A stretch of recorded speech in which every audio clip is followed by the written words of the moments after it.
I got my call-up papers early in 1943. As I say, I'd been 17 in the previous October. I'd reached my 17th birthday. And in 1943, they started calling women up. Prior to that, you could volunteer. In 1940, and I can remember now, my papers came and I said to my mother, I'm going to join the WAP. And she said, you are not, I have seen enough. Because we've got WAFs in the town then, of course, all sorts of me, being a young man, you know, life must go on. They were all enjoying themselves. And we had a police background. My father's father, in his young days, was one of the police escort to Edward VII, and a very nice man, strict man, and several police in my mother's side. So we had a very strong law and order background, if you like. And my mother stuck to it like she said, oh no, you will not go into the, you will join the Royal Observer Corps. And I'd never heard of it. So obviously my mother and father had talked about this, knowing full well I was possibly going to be called up soon, because what my mother was doing wasn't work of national importance. All the domestic help was called up. It wasn't considered war work, if you like. And so that's how I came to join the Royal Observer Corps. Because I hadn't heard of it till. So, what age were women called in up? At what age was a woman From called up? about 17 and a half. See, I was going to be 18 in the next October, so I'd be October at 17 and a half when I was called up. Did you want to join the armed forces? Well, I thought it would be exciting. You know, we'd had WASP visited with us and all the exciting jobs, and of course at that age you want to get in and join in. But that was something. Would you have joined up even if they hadn't called you up? I don't know. Probably, I don't know. Some mothers I know encourage their daughters to join. I don't know what my mother would have said. I would hate to say she was that sort of person. She would have told me. She wouldn't. See, we were very much under her thumb. In other words, I escaped from her authority, if you like. And then my sister got it all after that. I think there were either 2 or 3 other girls started when I did, and maybe 1 or 2 more came along. It wasn't widely known. I won't say it was a sort of secret thing, but I can remember an issue of the old Picture Post. It was like a supplement to one of the big, and it was all pictorial. And they did an article on the Royal Observer Corps, and it showed everybody in uniform, the girls, the men, but all the faces were covered up. It showed the operations room, but everything of importance was covered up. And people used to ask us, what did we do? Because we had this big badge here, Royal Observer Corps, there. We said, we plotted aeroplanes, we reported aircraft movements or anything else of importance. And, oh, do you? We've never heard of you. But the day we stood down, they knew about us. But our reputation was such that nothing could cross the coast of Great Britain without being spotted. Because it's the way, if you look through those, you see how the layout was. There were observation posts all over the country. By 1938, the whole of the country was covered. There'd been a sort of an observation system right from the First World War, but in 1924, a General Ashmore proposed and fought to get it put into a system of observation posts all over the country in the event of them being attacked from the air, because aircraft were developing rapidly.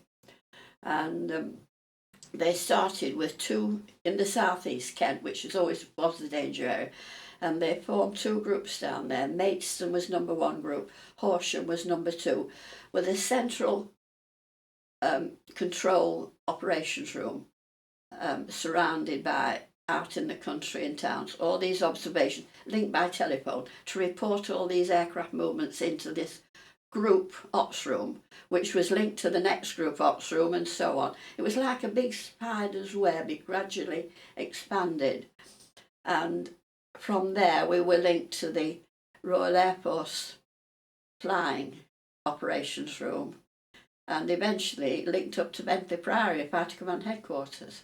And that's they recruited an awful lot of men, and these men were given the rank of special constables. They wore a striped band round their arm. And in 1940, when the Battle of Britain started, 40-41, and all our radar systems, chain home and radio direction finding was knocked out, there was only the Royal Observer Corps, only the Observer Corps to report the aircraft, hostile aircraft and the other aircraft. And in 1941, in April, King George VI awarded the title Royal. And that's when it really took off. They started to get proper uniforms, RAF type uniforms, a ranking system, and it became very important. And we were given group status within Fighter Command, accorded all the facilities in whatever way, but we were not regular armed forces. We were still civilians, if you like, but, you know, somewhere in between, a no man's land in between the two. So, were the aircraft tracked using radar, or were they just used on observation?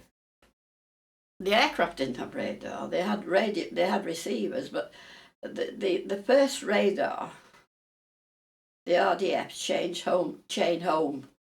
There was a series of towers right round the east coast, right round and on the Isle of Wight, and with a little operations unit there with the big screens, and that's where it started, our radar.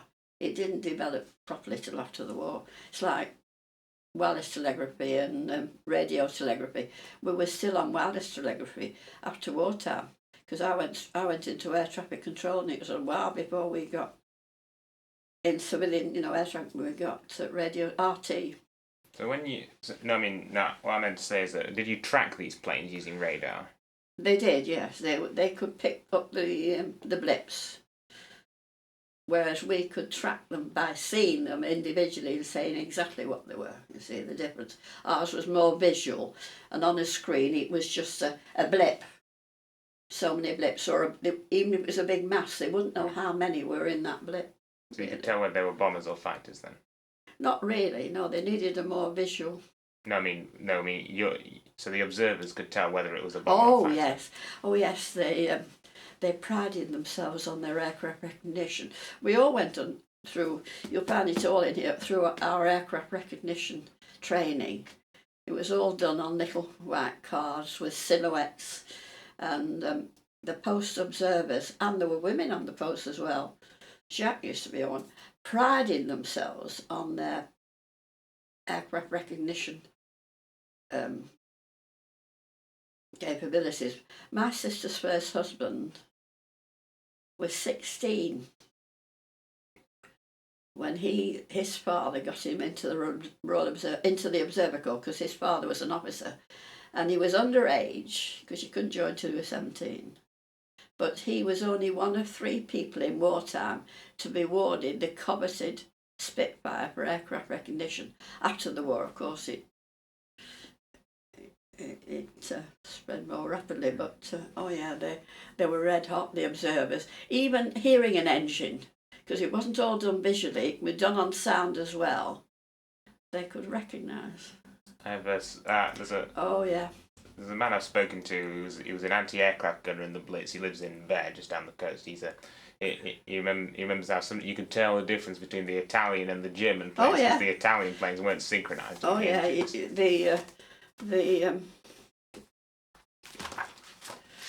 don't know which is the best. No,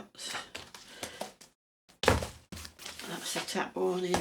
That's 1987. We'll get there. You see, the monitoring post. We went underground in 1950s when we joined the nuclear age, but prior to that, I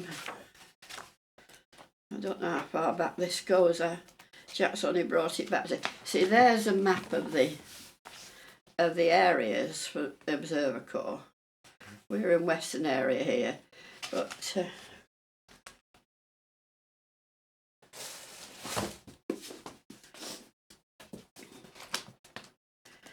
you see, that's how you did your recognition. The silhouettes cards and the post observers. It takes some planning. They'd on these above ground observation posts, wherever it might be on top of a building, it might be anywhere. There'd be 2 men on duty. And they'd be supplied with a tin hat, some binoculars, head and breast sets to speak into, and a tripod like that with a round table on about as big as that tray, which on that tray would be a segment of the map of the national grid. They weren't topographical as such. We worked on a national grid system on the map. And the point of origin being Ventnor on the Isle of Wight, and then you worked it up right up through the country. And situated right in the centre would be an instrument be called a Micklethwaite height finder. It was fixed to that map, and there was like a short telescopic thing that would come, and you could sight up, look up through it, and pick up the aircraft, through the lens. And the pointer would come down on the map where that wasn't on ground level, and it would also give them an approximate height of the aircraft, and that would be reported to us in the ops room, and we would plot it on the big ops room tables. And they could also do that with sound. If they couldn't see the aircraft, they could hear it. So it went on day and night. My biggest memory, in one respect, there were several memories, but the crew I worked with, we were on night duty on the eve of D-Day. We didn't know it was going to be D-Day, but that was one of the busiest nights, and we weren't allowed any breaks or anything except for comfort breaks. And next morning we were told it was D-Day. And then we were plotting the pilotless bombs, the V1s and the V2s. And it can get quite hectic. But we were in a quiet area up here, you see, down in the southeast corner, and they really took a hammering. But yeah. So what was the average age of people in the Royal Observer Corps? Well, in the girls, I would say 18 to about 25. They started recruiting all these girls, and we actually served in the operations room. The NCOs and the officers were all men, and they did tend to be older. I suppose some of them were coming up from when they were just called special constables. We did have a woman personnel officer, but she was the only woman officer I knew of in wartime. I reached officer rank in peacetime, but in wartime I can't recall any more. But all the officers. We had a commandant. The commandant of each group would normally be some retired serving officer, had spent his life in the military, and he was retired and still carried his rank. And he would be the commandant, but he would have an adjutant and other staff who really, and all the other officers, they're the ones that carried it. But all the girls were, most of us, young and flighty and foolish. So, is there a reason why the call-up age for women was 17, yet for men it was 18? I don't know, but you could, put it this way, you could be called up from 17. It just happened to be that in 1943 I was 17 and a half, and it was 1943 they started to call women up. You see, so I wasn't going to be 18 till October. So I was called up before I was 18, you see. So. Were you expecting to be called up? I think I probably thought about it and wondered what was going to happen. But I got to get past my mother first. So what was your rank? In the Observer Corps, I was Woman Observer, the lowest rank in wartime. In peacetime, I got to be a leading observer and a chief observer, and finally a an officer, but all the women in wartime were just ordinary women observers. How much were you paid?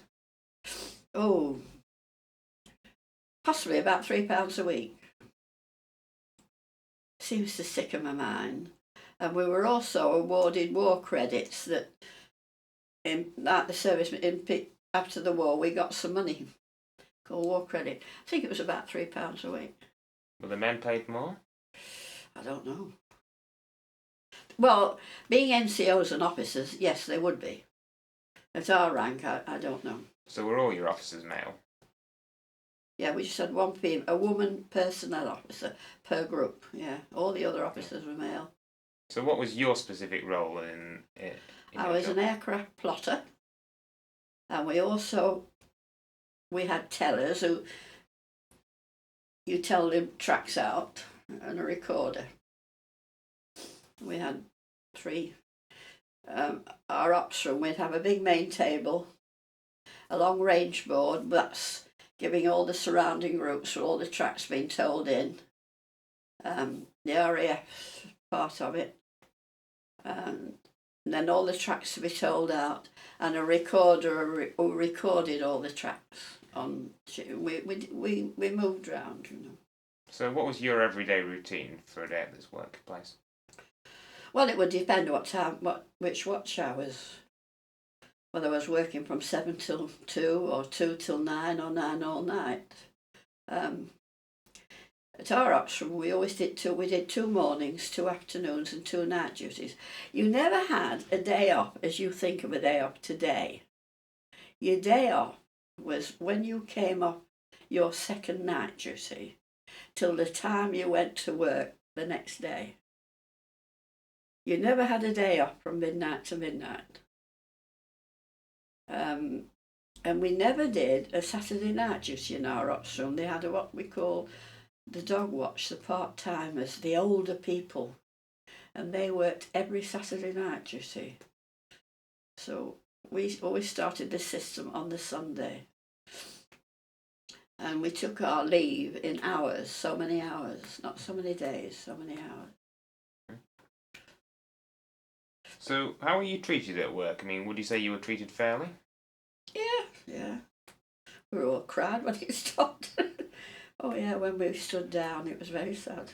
So, did you enjoy your work there? Yeah.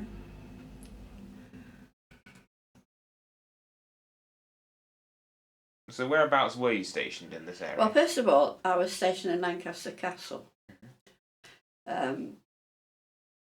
It had been part of the public viewing area in peacetime, but it was in the old dungeons area, the old morgue area. They sealed it off, and there was a big operations room there. We had our own little courtyard in the haunted part, which we shared with the REMI, the Royal Electrical Mechanical Engineers of the Army. Our restroom was the old morgue. The offices were on the haunted part of there was a staircase that was pretty frightening. We had to walk through the old dungeons to get to the ops room, and of course there was very little light. The ladies' toilets, oh dear me, they were down some steps into the down below. You'd never dare go down there by yourself. It was terrifying. And then shortly after I joined the Corps, because I did all my training there, we moved to a bank premises in top of Great John Street. It's one that leads up to the castle with the judge's lodgings facing, you know where I mean. And we moved into the rear premises. Our operations room was at upper ground level, and then you went down the stairs, and then you were down at the bus station level. And we had a warden on the door into the ops room, and just across in our little corridor was the men's dormitory. That's where we did all our aircraft recognition sessions. Down the stairs, double staircase, was the canteen and a little restroom. And the air crews and the airmen from the airfields across the bay would come and park themselves there at night. waiting to catch the train back. There was a train that left the railway station at 4:30 every morning and went round the bay. It was called the Whip. So they'd come and park themselves in our canteen till it was time to catch the train. And the female dormitory was right on the top floor, about 3 flights up, and we weren't allowed to use the lift. And so those were our premises right until 1945 when we stood down. And when 1947, when we were recalled, we did go back there for a short while, but it wasn't for very long. We soon moved up to the castle.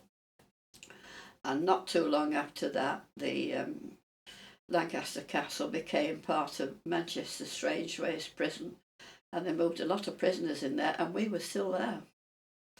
Quite till we had another purpose-built operations room down by the river. So, would you say you had all right living conditions? We did well. Did you have decent living conditions, would you say? Yeah, well, I lived at home. See, I could live at home. It's got Lancaster every day, so yeah.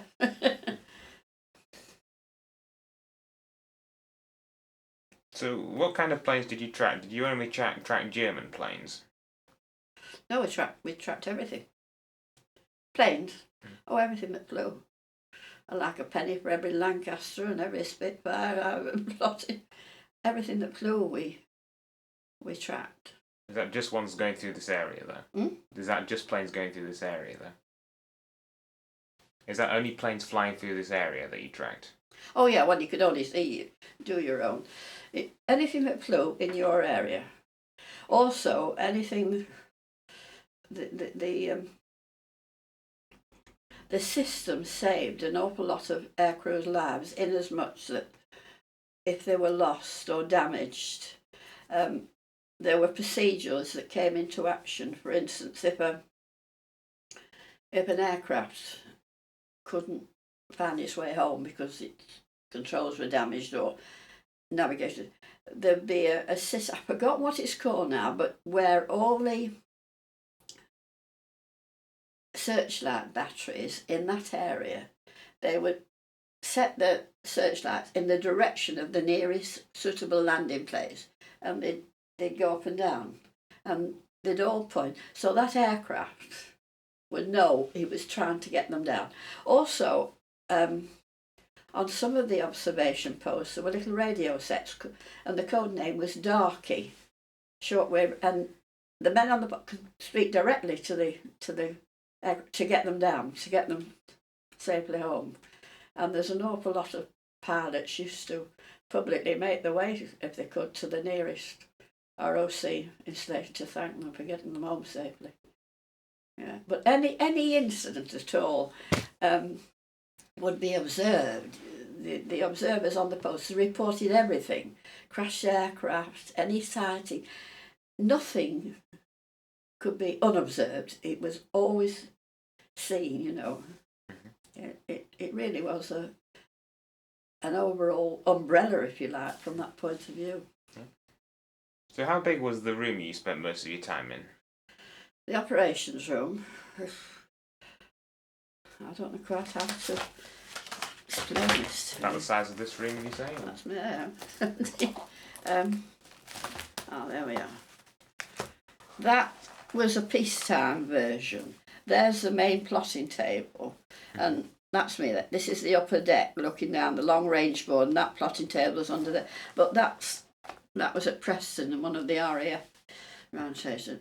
But it held a plotting table a bit, depending on the size of your area. You know, if you've got a bigger area, you have a bigger map area. And there'd be 1, 2, 3, 4, 5, 6, 7. There'd be anything from 9 to 10 plotters round the main table. And the long range board was a big metallic thing. It's as high as this room. You had to climb up to get round it. And 2, 4, there'd be 6 or 7 around that. And then there'd be 3 or 4 tellers on the upper deck and a recorder. And also, the air raid sirens were sounded from the Royal Ops rooms in the urban areas. We had like traffic light system, and the Home Office civilians who activated the sirens, they would watch what's going on from the long range one, and they would then activate the air raid sirens. So they were up on the upper deck as well. The RAF would have a section on the upper deck so that they could relay the aircraft movements to their ops rooms and activate, in the danger areas, activate the fighter squadrons directly from some of the ops rooms down south. You know, not so much up here because it didn't happen, but oh yeah, it assumed great importance.